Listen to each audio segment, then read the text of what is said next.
જય શ્રી કૃષ્ણ દર્શક મિત્રો, મારી યુટ્યુબ ચેનલ અમૃતવાણીમાં આપ સૌનું હાર્દિક સ્વાગત છે।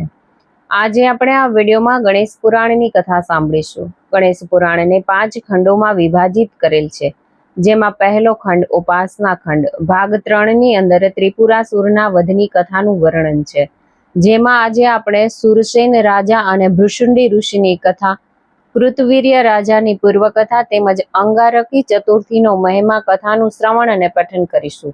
જો આપ સંપૂર્ણ ગણેશ પુરાણ સાંભળવા માંગતા હોય તો મારી ચેનલને લાઇક, શેર અને સબસ્ક્રાઇબ કરો, જેથી નવા આવનારા વિડીયોના નોટિફિકેશન તમને મળતા રહે અને મારા વિડીયો આપ સુધી તુરંત પહોંચી શકે। અધ્યાય 8મો, રાજા શૂરસેન અને ભૃશુંડી ઋષિની કથા। બ્રહ્માજી મહર્ષિ વ્યાસને કહે છે કે હે વ્યાસજી, હવે હું તમને ભગવાન ગજાનનના મહાત્મયની વધુ એક કથા કહું છું, તે તમે સાવધાન થઈને સાંભળો। મધ્ય દેશમાં સહસ્ત્રપુરમાં શૂરસેન નામનો એક રાજા હતો। એ રાજા ધાર્મિક, ધનવાન અને દાનવીર હતો। એ રાજાએ પોતાના પરાક્રમથી પૃથ્વીને જીતી લીધી હતી અને ઇન્દ્રને પણ ઈર્ષ્યા આવે એવો વૈભવ તે ભોગવતો હતો। એ રાજાને પુણ્યશાલિની નામે એક પતિવ્રતા રાણી હતી। તે અત્યંત સુંદર હતી અને દ્રઢ નિર્મળ પતિવ્રતા ધર્મનું પાલન કરતી હતી।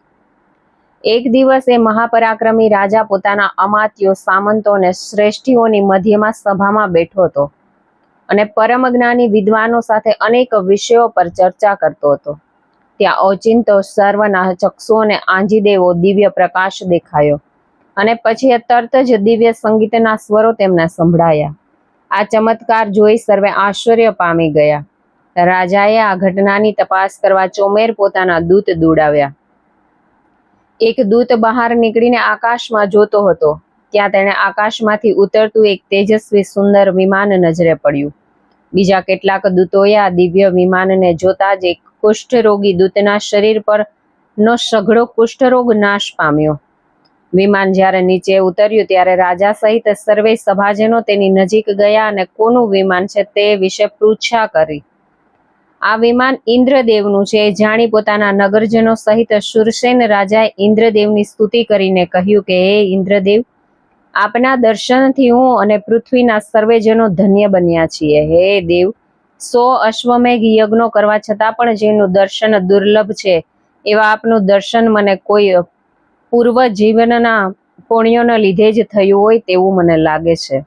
આપ ક્યાં ગયા હતા અને હવે આપ ક્યાં જવા માંગો છો, અને આપનું વિમાન આજે પૃથ્વી ઉપર કેમ ઉતર્યું, એ બાબતે મને કૃપા કરીને કહો। ઇન્દ્રદેવે કહ્યું કે હે રાજન, દેવર્ષિ નારદના મુખે મેં એક અદ્ભુત હકીકત સાંભળી હતી, એટલે તે પ્રત્યક્ષ જોવા માટે વિમાનમાં બેસી ભૃશુંડી ઋષિના આશ્રમમાં ગયો હતો। ભૃશુંડી ઋષિ ભગવાન ગણેશના પરમ ભક્ત છે, એટલે જ એમણે આ જન્મમાં ભગવાન ગણેશજીનું સ્વરૂપ પ્રાપ્ત થયું છે। આ ચમત્કાર જોવા માટે જ હું ગયો હતો। એમણે મારો ઘણો આદર અને આતિથ્ય કર્યું। જ્યારે હું વિમાનમાં બેસીને પાછો જતો હતો ત્યારે તારા એક પાપી અને કુષ્ઠરોગી દૂતના દ્રષ્ટિપાતથી મારા વિમાનની ગતિ ધીમી થઈ, ત્યારે મારે અહીં ઉતરવું પડ્યું। સુરસેન રાજાએ પૂછ્યું કે હે દેવરાજ, જેમના દર્શન માટે આપ આતુર થયા એ ભૃશુંડી ઋષિની દિવ્ય કથા મને આપ કહો। ઇન્દ્રદેવે કહ્યું કે દંડકારણ્યમાં આવેલા નંદક નામના નગરમાં એક અત્યંત પાપી અને દુષ્ટ ધીવર રહેતો હતો। બચપણમાંથી જ એ ચૌર્ય કર્મમાં પ્રવીણ હતો।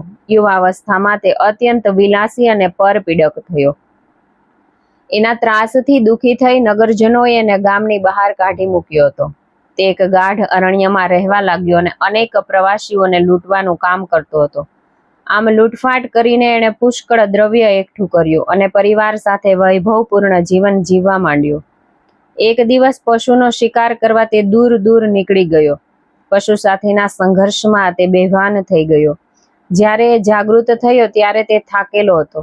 તે ધીરે ધીરે આગળ વધતા એક રમણીય સરોવર પાસે આવી પહોંચ્યો। ત્યાં એણે સ્નાન કર્યું અને આગળ વધતો હતો ત્યાં મુદગલ ઋષિના મુખમાંથી એણે ભગવાન ગજાનનનો ધ્વનિ સાંભળ્યો। એ મુદગલ ઋષિ પાસે તલવાર લઈ ઘસી ગયો અને કહેવા લાગ્યો કે હું તને ઠાર મારીશ। પરંતુ એ વખતે એક ચમત્કાર થયો અને મુદગલ ઋષિનો વધ કરવા ઉગામેલી તલવાર ધીવરના હાથમાંથી પડી ગઈ। એટલું જ નહીં, એ ધીવરની દુષ્ટ બુદ્ધિ પણ ત્યાં જ બદલાઈ ગઈ। મુદગલ ઋષિએ હસતા હસતા પૂછ્યું કે હે ધીવર, તારા હાથમાંથી આ તલવાર કેવી રીતે પડી ગઈ? આથી ધીવર અત્યંત નમ્રતાથી બોલ્યો કે હે ઋષિવર, આજે આ પવિત્ર સરોવરમાં મેં ગણેશ ચતુર્થીનું સ્નાન કર્યું, તેથી મારો દેહ પવિત્ર થઈ ગયો અને આપ જેવા પવિત્ર પુરુષના દર્શનથી મારું મન પણ શુદ્ધ થઈ ગયું. આજ સુધી મેં ઘણા પાપ કર્મ કર્યા છે, પરંતુ આજે આપની કૃપાથી મને વૈરાગ્ય પ્રાપ્ત થયો છે. હવે હું કોઈ દિવસ શસ્ત્ર ધારણ કરીશ નહીં અને કોઈ પણ પાપ કરીશ નહીં. હે ઋષિવર, તમે મારો ઉદ્ધાર કરો. ધીવરના આ વચન સાંભળી મુદગલ ઋષિને દયા આવી અને તેમણે તેને કહ્યું કે તારા પશ્ચાતાપથી હું અત્યંત પ્રસન્ન થયો છું. હવે હું તને તારા ઉદ્ધારનો માર્ગ બતાવું છું, તે સાંભળ. આમ કહી મુદગલ ઋષિએ તેના મસ્તક પર પોતાનો વરદ હાથ મૂક્યો અને શ્રી ગણેશાય નમઃ એ મંત્રનો ઉપદેશ આપ્યો. એ પછી પોતાના હાથમાંની લાકડી જમીનમાં રોપીને એમણે ધીવરને કહ્યું, હું પાછો આવું ત્યાં સુધી અથવા આ સૂકી લાકડીને અંકુર ફૂટે ત્યાં સુધી તારે એક જ આસને બેસીને એકાગ્ર મન સાથે કેવળ વાયુ ભક્ષણ કરીને ભગવાન ગજાનનના જપ કરવા. આમ કહી મુદગલ ઋષિ ત્યાંથી નીકળી ગયા. એ ધીવર પણ એ રોપેલી લાકડી સમક્ષ એક આસન પર બેસી મુદગલ ઋષિએ ઉપદેશ આપેલા મંત્ર પ્રમાણે ભગવાન ગજાનનના જપ કરવા માંડ્યો. કેવળ વાયુનું ભક્ષણ કરીને એકાગ્ર ચિત્તે સંયમ પાડીને તેણે 1000 વર્ષ સુધી ભગવાન ગજાનનની પૂજાને આરાધના કરી અને એ સૂકી લાકડીને અંકુર અને પલ્લવ ફૂટ્યા. આ જોઈ મુદગલ ઋષિની પ્રતીક્ષામાં વધુ ને વધુ ઉગ્ર તપશ્ચર્યા તે કરવા માંડ્યો. એ સમયમાં જ એના શરીરમાં રાફડો બંધાયો અને ચારે બાજુ વેલીઓ વીંટાઈ ગઈ. એક દિવસ ભ્રમણ કરતા કરતા મુદગલ ઋષિએ અરણ્યમાં આવી પહોંચ્યા. તેમને પોતે રોપેલી લાકડીનું અને જપ કરતા ધીવરનું સ્મરણ થયું. તેઓ એ સ્થાનમાં ગયા જ્યાં પેલો ધીવર તપ કરતો હતો. તેમણે પોતે રોપેલી સૂકી લાકડી પલ્લવિત થયેલી જોઈ અને ધીવરના શરીર પરમાં રાફડો બંધાયેલો જોયો. એની ચારે બાજુ વેલીઓ વીંટાઈને એક મોટા ઝાડા રૂપે થઈ ગઈ હતી.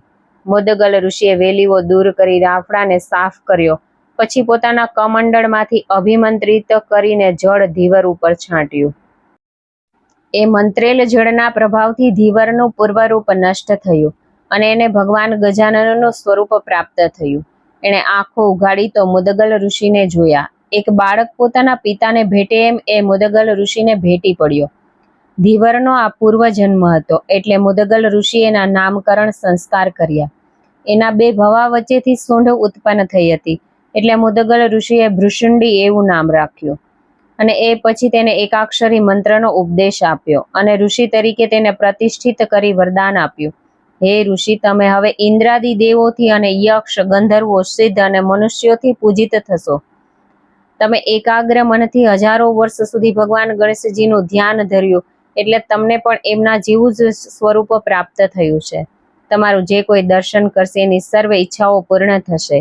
હે ભૃશુંડી ઋષિ, તમારું એક કલ્પ પર્યંતનું આયુષ્ય થશે. મુદગલ ઋષિના વિદાય પછી ભૃશુંડી ઋષિ પુનઃ પદ્માસન વાળી અનુષ્ઠાન કરવા બેસી ગયા. તેમણે ભગવાન ગણેશજીની સુંદર મૂર્તિની આશ્રમમાં પ્રતિષ્ઠા કરી અને નિત્ય ષોડશોપચારથી તેમની પૂજા કરવા લાગ્યા. તેમનો આશ્રમ દિવ્ય તેજથી દીપવા લાગ્યો અને સર્વે પ્રાણીઓ જાતિગત વેર છોડી આશ્રમમાં આનંદથી રહેવા માંડ્યા. એક દિવસ ભગવાન ગજાનન સ્વયં પ્રગટ થયા અને ભૃશુંડી ઋષિને વરદાન આપ્યું કે તે જે સ્થળે તપશ્ચર્યા કરી છે તે સ્થળ નામલ ક્ષેત્ર કહેવાશે અને અહીં તે સ્થાપેલી મારી મૂર્તિના જે કોઈ દર્શન કરશે એનો પુનર્જન્મ થશે નહીં. અહીં તપ કરનારને તત્કાળ સિદ્ધિ મળશે. મૂર્તિના દર્શન કરવાથી પુત્ર વિનાનાને પુત્ર અને વિદ્યાર્થીને વિદ્યા પ્રાપ્ત થશે. ઇન્દ્રદેવે શૂરસેન રાજાને કહ્યું કે હે રાજા, આવું છે ઋષિ ભૃશુંડીનું ચરિત્ર. હવે તારે કંઈ વધારે પૂછવું હોય તો તું મને પૂછી શકે છે. ત્યારે શૂરસેને પૂછ્યું કે હે દેવેન્દ્ર, આપનું વિમાન કેવી રીતે ઉડી શકશે?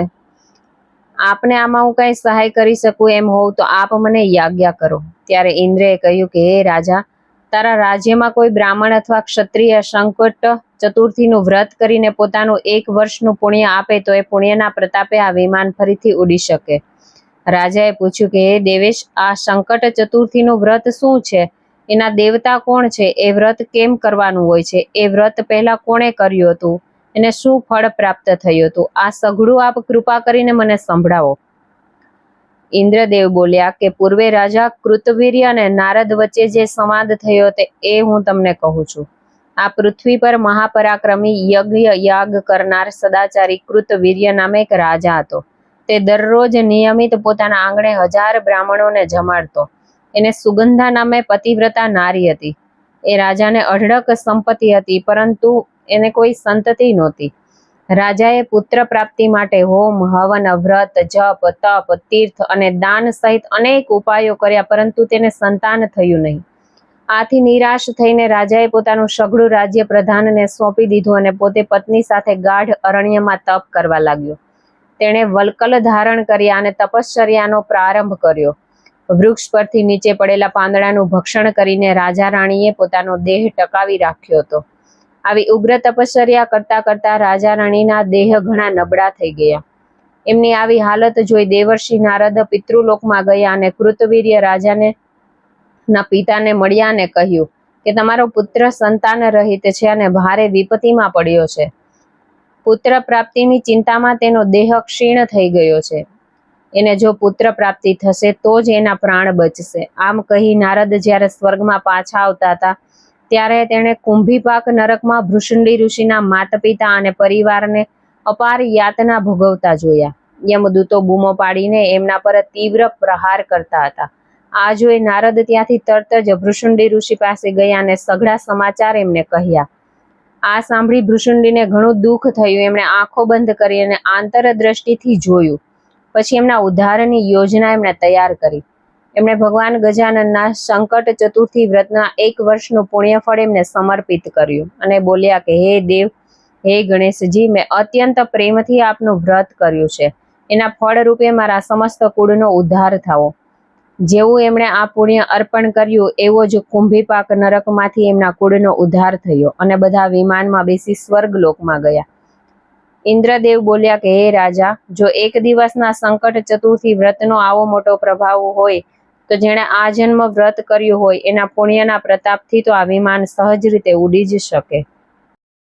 અધ્યાય 9મો. કૃતવીર્ય રાજાની પૂર્વકથા તેમજ અંગારકી ચતુર્થીનો મહિમા. ઇન્દ્રદેવ બોલ્યા, કુળક્ષયના ભયથી દુઃખી થઈ કૃતવીર્યના પિતા બ્રહ્માજી પાસે ગયા અને એમને કહ્યું, મારો પુત્ર સદાચારી અને ધર્મ આચરણ વાળો હોવા છતાં એમને સંતાન પ્રાપ્ત કેમ નથી થતું? જેને પુત્ર ન હોય એના પિતાઓ નરકમાં પડે છે. એટલે મારા પુત્રના પૂર્વજન્મના જે પાપ હોય એના નાશનો કોઈ ઉપાય કૃપા કરીને મને બતાવો. બ્રહ્માજી બોલ્યા, તમારો પુત્ર પૂર્વજન્મમાં પણ એ જ નગરમાં શામ નામે એક અત્યંજ હતો. એણે દ્રવ્ય લોભથી લૂંટ ચલાવી અનેક બ્રાહ્મણોની હત્યા કરી. એણે બ્રાહ્મણોને મારી એમની પાસે જે કાંઈ હતું તે સઘળું કાઢી લઈ એમના મળદા એક ગુફામાં નાખ્યા હતા. એ દિવસે માઘ કૃષ્ણ ચતુર્થીનો દિવસ હતો. સવારથી જ એ કંઈ ખાધા પીધા વગર લૂંટ ચલાવવા બેઠો હતો. એટલે એણે આખા દિવસનો ઉપવાસ કરવો પડ્યો હતો. બ્રાહ્મણોની હત્યા કરીને 1 પ્રહર રાત્રિ થઈ અને ચંદ્રોદય થયો ત્યારે એ ઘરે પાછો ફર્યો હતો. એને ગણેશ નામનો એક પુત્ર હતો. ઘરે આવીને તેણે ગણેશ ગણેશ એમ પુત્રના નામની વારંવાર બૂમો પાડી. પછી પુત્ર સાથે એણે ભોજન કર્યું. આમ અજાણતા જ એને ચતુર્થીનો ઉપવાસ થયો અને એ પુણ્યથી એને સ્વર્ગલોકની પ્રાપ્તિ થઈ. એણે એ પુણ્યથી જ સ્વર્ગના સુખ મેળવ્યા અને જ્યારે પુણ્ય પૂરા થયા ત્યારે મૃત્યુલોકમાં રાજ્યકુળમાં તેનો જન્મ થયો.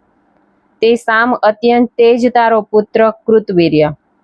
એણે પૂર્વ જન્મમાં બ્રહ્મ હત્યા કરી હતી એટલે એને કોઈ સંતાન થતું નથી.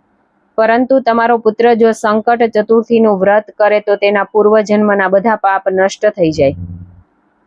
જે દિવસે માઘ વદ ચતુર્થી મંગળવાર આવે તે દિવસે વ્રતનો પ્રારંભ કરવો. તે દિવસે શુભ મુહૂર્ત જોઈ સવારના શુદ્ધ થઈ 21 સ્નાન કરવા. પછી નિત્ય વિધિ મુજબ પૂજા કર્મ કરી ભગવાન ગણેશજીની આરાધના કરવી અને ભગવાન ગણેશજીના મંત્રના જપ કરવા. એ દિવસે ઉપવાસ કરવો, સંપૂર્ણ મૌન પાળવું, પરદ્રોહ પરનિંદા કરવા નહીં.